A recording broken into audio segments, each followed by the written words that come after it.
आज हम बना रहे हैं दिल्ली की फेमस खस्ता कचौड़ी और साथ में आलू की भाजी। शुरुआत हम करेंगे आलू की भाजी बनाने से और मैं ले रहा हूँ तेल और 50 ml तेल लिया हमने और 100 ग्राम देसी घी। घी हमारा गर्म हो गया है और मैं ले रहा हूँ 1 चम्मच जीरा, 2 तेजपत्ते तोड़ के, साथ में धनिया थोड़ा कूट के डाला है और 1 चम्मच हींग। चला लेंगे। जैसे धनिया और जीरा कड़कने लगे हम डालेंगे कुटी हुई अदरक और ग्रीन चिली और ये हम डाल रहे हैं 1.5 चम्मच। इसे भी साथ में चलाएंगे और यहीं से खुशबू आनी चालू हो जाती है आलू भाजी की और आप बनाते बनाते इसका भी आनंद ले सकते हैं। इसके बाद हम डालेंगे 200 ग्राम चॉप किया हुआ टमाटर। टमाटर को प्यूरी करके भी डाला जा सकता है और इसे हम भूनेंगे ताकि टमाटर अच्छे से गल जाए। टमाटर हमारा भुन गया है। अब डालेंगे मसाले। मैं ये ले रहा हूँ 1 चम्मच हल्दी, आधा चम्मच लाल मिर्च पाउडर और ये 1 चम्मच कुटी हुई मिर्च, धनिया पाउडर और ये 1.5 चम्मच है और 1 चम्मच जीरा पाउडर। आलू की भाजी थोड़ी स्पाइसी होती है तो यहाँ मैं आधा चम्मच पीली मिर्च भी डालूँगा और ये दिल्ली में मस्ट है कि आप पीली मिर्च डालें। भून लेते हैं। मिल जाएगी मार्केट में, हमारे देश की ही चिल्ली है और ज़्यादातर ये हिमालय रीजन में उगाई जाती है। अब हम डालेंगे 1 चम्मच आमचूर पाउडर, उसे भी हिला लेते हैं। आधा चम्मच काला नमक भी, इसे भी साथ में भुनेंगे।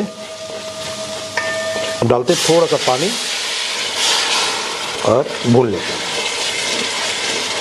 अब मसालों को अच्छे तरीके से टमाटर के साथ भूनना है और टमाटर और गल जाएगा। अब हम डालेंगे, गैस के फ्लेम को पहले बंद करते हैं और 80 ग्राम फेंटी हुई दही और दही को भी अच्छे से चला लेना है।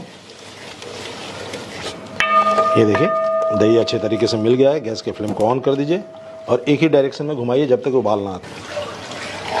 अब दही हमारे मसालों के साथ अच्छे से भून गया है और अब हम डालेंगे 800 ग्राम आलू और आलू को हमने डाइस में काट लिया है छोटे टुकड़ों में और 2 आलू हम हाथ से मैश करके डालेंगे। आलू मैश करने से ग्रेवी गाढ़ी होती है। अब आलू को भी हमें भूनना है। देखिए जहाँ पे बहुत ज़्यादा बल्क में बनता है वहाँ पे तो ग्रेवी बना के फिर आलू डाल दी जाती है। कम मात्रा में आप इस तरीके से बनाएंगे तो स्वाद बहुत निकल के अच्छा आता है। और साथ में हम डाल देंगे थोड़ा कसूरी मेथी भी। यहीं पे हम डालेंगे स्वाद अनुसार नमक। हमने काला नमक डाला है, इस बात का ध्यान रखिएगा। दिल्ली में बेड़मी पूड़ी भी बहुत फेमस है और उसकी भी भाजी बनती है। उस भाजी में और इस भाजी में अंतर सिर्फ ये है कि बेड़मी के अंदर में हम लोग मेथी दाना डाल देते हैं, सौंफ डालते हैं, काली मिर्च डाली जाती है। यहाँ हम नहीं डालते।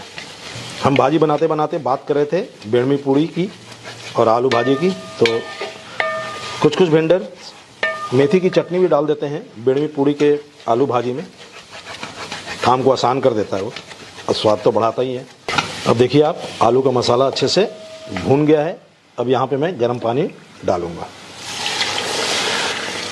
और पूरे 1.5 लीटर पानी हमने डाला है और अच्छे से अब आलू को उबलने देंगे और जब तक हमारा आलू की सब्ज़ी बनके तैयार होता है, चलिए हम बनाते हैं कचौड़ी के लिए स्टफिंग। और स्टफिंग बनाने के लिए हम इस्तेमाल करेंगे उड़द की दाल का और 100 ग्राम उड़द की दाल को हमने भिगो दिया था। साथ में मिलाएंगे पानी और पानी हमें 400 ml मिलाना है और डालते हैं 1 चुटकी हल्दी, सेम उतनी ही लाल मिर्च और नमक स्वाद अनुसार। आलू की भाजी बन रही है और हमने अब स्टफिंग के लिए दाल भी चढ़ा दी है और इसी बीच में हम लगा लेंगे कचौड़ी का आटा और मैं ले रहा हूँ आधा किलो और लेंगे 5 ग्राम नमक। अब नमक और मैदा को अच्छे से मिक्स कर लीजिए, बीच में गड्ढा बना लीजिए और अब हमें डालना है 100 ग्राम देसी घी और घी गर्म डालिएगा। चलिए मिक्स करते हैं और मोंग देते हैं, हल्के हाथों से कीजिएगा।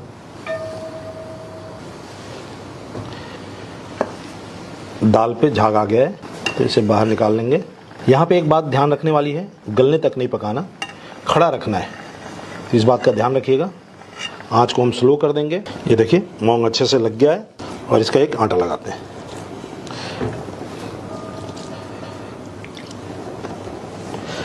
पानी का ध्यान रखिएगा, पानी 200 ml और थोड़ा उससे ज़्यादा नहीं। अब गीला कपड़ा लेंगे हम और अच्छे तरीके से उसे झाड़ लीजिएगा।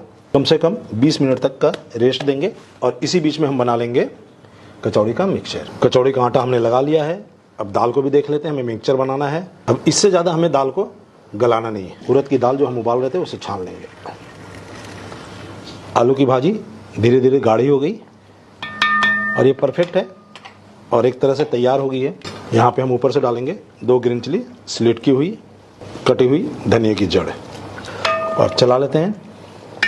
कचौड़ी की आलू भाजी बनके तैयार है। बनाते हैं कचौड़ी की स्टफिंग। और मैं ले रहा हूँ देसी घी और घी लिया हमने ये 4 चम्मच। घी गर्म हो गया, हम डाल रहे हैं साबुत धनिया और धनिया हम लेंगे 1.5 चम्मच। डालते हैं आधा चम्मच हींग, आधा चम्मच सौंफ, 1 चम्मच कुटी मिर्च। चला लेंगे।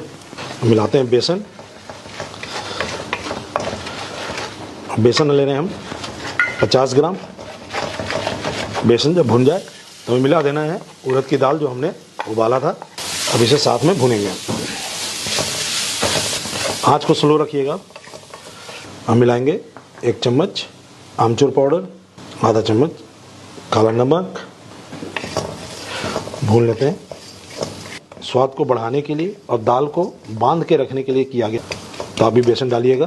बेसन को अलग से भी भून के मिलाया जा सकता है और जिस तरीके से मैंने दिखाया वैसे भी आप मिला सकते हैं। लीजिएगा और थोड़ा सा वाइट नमक मिलाना, ज़्यादा नहीं। इसे भी चला लेते हैं।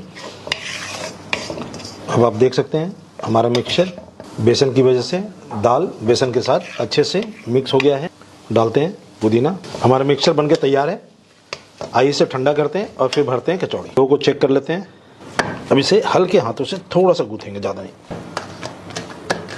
चलिए अब गोले काट लेते हैं और इस तरीके से हमें बराबर गोले काट लेना है। अब कचौड़ी को थोड़ा सा रोल करके इस तरीके से हम इसके भीतर पूछ करके गड्ढा कर देंगे।